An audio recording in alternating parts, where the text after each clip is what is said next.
In this video, I'm going to show you how you can use the Forge here in Clash of Clans. Before we dive into this, make sure to like the video and subscribe to the channel with all notifications on. It really does help out the channel and lets us know that you want more content like this. But the Forge is essentially one of the best tools for upgrading your clan capital here in Clash of Clans, and you can find it in the capital peak area, which is essentially used to convert regular resources into capital gold.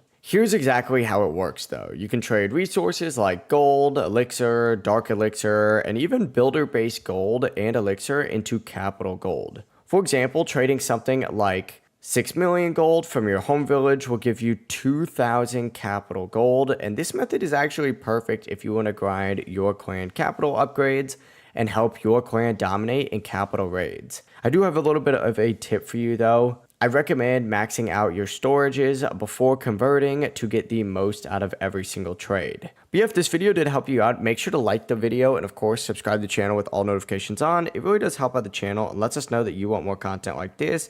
Have a great rest of your day. Peace.